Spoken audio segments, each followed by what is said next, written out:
हे फळ कशाचं आहे कुणाला माहिती आहे का? माहिती जर असेल तर नक्की कमेंट्स करून सांगा. आज आम्ही ट्रॅकिंगला गेलो होतो त्यावेळेस हे फळ सापडलं आणि हे मी घरी येऊन कापून पाहिलं, कारण की आमचं तिथे एकमत झालं नाही नेमकं कशाचं आहे. त्यासोबत अजून एक गंमत पाहिली आम्ही, ती तुमच्यासोबत शेअर करते. त्यासाठी व्हिडिओ अगदी शेवटपर्यंत बघा. असं ट्रॅकिंगला गेलो होतो मस्तपैकी. आज रविवार होता, थोडीशी शांतता होती, मुलांना शाळा नव्हती, त्यामुळे म्हटलं चला आज आपल्या सर्वांसाठी थोडासा वेळ काढू. आणि विशेष म्हणजे 2-3 दिवसापासून थोडासा रिमझिम पाऊस होतोय, त्यामुळे वातावरण जे आहे संपूर्ण अगदी शांत झालेलं आहे. थोडंसं गार वारा, थोडंसं अगदी पावसाच्या झुळूक. आणि अशा याच्यात थोडंसं असं फिरायला गेलं ना, फिरायला म्हणजे चालायला भेटलं पाहिजे थोडंसं असं उंचावरती, खूप छान वाटतं. आता हे जे मंदिर आहे, आम्ही ह्या डोंगरावर गेलो तिथे हे असं भव्य दिव्य मंदिर आहे आणि खूप छान आणि खूप मोठा परिसर आहे. इथे दरवर्षी चंपाषष्ठीला यात्रा देखील भरते. आणि आता हे मंदिर पाहिल्यानंतरच नगरच्या जवळपास राहणाऱ्या जवळजवळ सगळ्यांच्या लक्षात आलं असेल हे मंदिर कुठालचं आहे. तर हे मंदिर आहे पिंपळगाव माळवी येथील खंडोबा खंडोबाचं आहे. ते हे मंदिरात अगदी मी लहान असल्यापासून येत होते, तर हे माझं माहेर आहे. आणि ह्या मंदिराचा परिसर खूप छान आहे. आता हे ते वरचं दिसतंय ना, आम्ही यात्रे दिवशी ह्याच्यावरती चढायचो आणि खोबरं वेचायचो. असे ह्या मंदिराशी असे लहानपणीच्या खूप आठवणी आहेत. त्यासोबत इथं आत योगा देखील चालला होता बरं का. आता मग आम्ही दोघांनी जाऊन दर्शन घेतलं, मुलांनी देखील दर्शन घेतलं. पण इथे आत जायचं होतं, पण आत लॉक होतं, पुजारी बहुतेक आले नसावेत, त्यामुळे मग बाहेरूनच असं दर्शन घेतलं मस्तपैकी. आणि ह्या मंदिराचा आहे ना पाठीमागचा भाग देखील खूप छान आहे ना, अगदी पाहण्यासारखा आहे.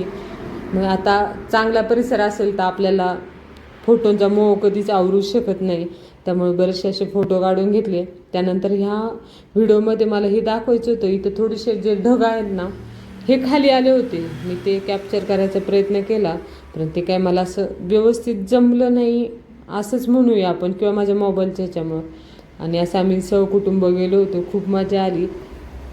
त्या ढगांसाठी मी खूप प्रयत्न केलेत बरं का, पण ते आता मला कितपत जमलं हे मलाच नाही माहिती, पण मी केले. पण हे ढग ज्यावेळेस आपण डोळ्यांनी पाहतो ना, अगदी डोळे तृप्त होतात. खरंच आल्याबद्दल आपल्याला आपलीच थोडंसं कौतुक करावं वाटतं. थोडंसं घरातून बाहेर वेळ काढलाच पाहिजे.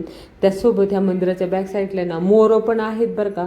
ह्यासाठी थोडंसं सकाळी जावं लागतं, साधारणतः 7:30-8 वाजेपर्यंत इथले मोरं दिसतात. आता ह्या व्हिडिओत ना अगदी थोडंसं हलतंय ना, इथं हा मोर आहे आणि हा मोर आहे ना आवाज देखील करतात बरं का. फक्त ते काय होतं, रविवारी थोडंसं पब्लिक जास्त राहतं, त्यामुळे रविवारी कमी बाहेर निघतात. पण तुम्ही जर आडवारे जर आलात ना तर भरपूर असे मोर दिसतात. आता आम्हाला एवढं 7:30-8 वाजले तरी देखील 2 मोर दिसले. आणि ते असे मस्त रस्त्याने आपल्यासारखं ट्रॅकिंग करत होते, मस्त चालत होते.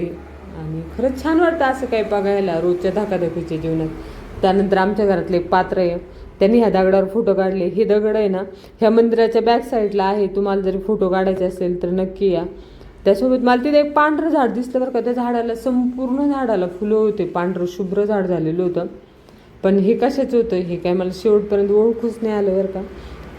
पण आता मला माझ्या लहानपणापासून पण असं व्यवस्थित आठवण नाही झालं. त्यासोबत ही एक रान वनस्पती आम्हाला तिथं सापडली. आता ह्याच्यावर आमचं दुजं मत झालं. घरच्यांचं म्हणणं होतं हे कारले, तर माझं म्हणणं होतं हे काकडी, म्हणजे रान काकड्या हे असतात ना तसं. पण त्याला असे बरेचसे फळं होते अगदी छोटे छोटे, आणि त्याला वरून थोडेसे असे काटे होते. मग त्यात काही कवळे होते, काही पिकायला लागलेले होते. त्यातलं मी एक तुडून घरी आणलं, तुम्हाला दाखवलं. त्याच्या आतल्या बियांची रचना आणि वास पाहतात एकदम काकडीसारखा वास येत होता. तर तुम्हाला माहिती असेल तर नक्की कमेंट्स करून सांगा नेमकं हे फळ कशाचं आहे, कारण की काही काही गोष्टींची आपल्याला प्राथमिक माहिती ही नक्कीच पाहिजे. त्यासोबत ह्या मंदिराच्या जर समोर आलात तर तुम्हाला एक तळं देखील दिसेल पिंपळगाव माळवीचं. आणि हेच ते बघा, मला वाटलं लोहगडामुळे हे मुलं प्रॅक्टिस करतात काय, आम्ही ह्यांना पाहून थोडंसं हसलो. हा एक जोकचा विषय होता, हेच तुम्हाला दाखवायचं होतं. इथं बरेचसे मुलं होते, ते प्रयत्न करत होते खाली जा वर यायचा. आणि अशा प्रकारे आजची ट्रिप खूप छान झाली. तुम्हाला जर हा व्हिडिओ आवडला असेल तर लाईक करा आणि चॅनलला सबस्क्राईब करा. धन्यवाद.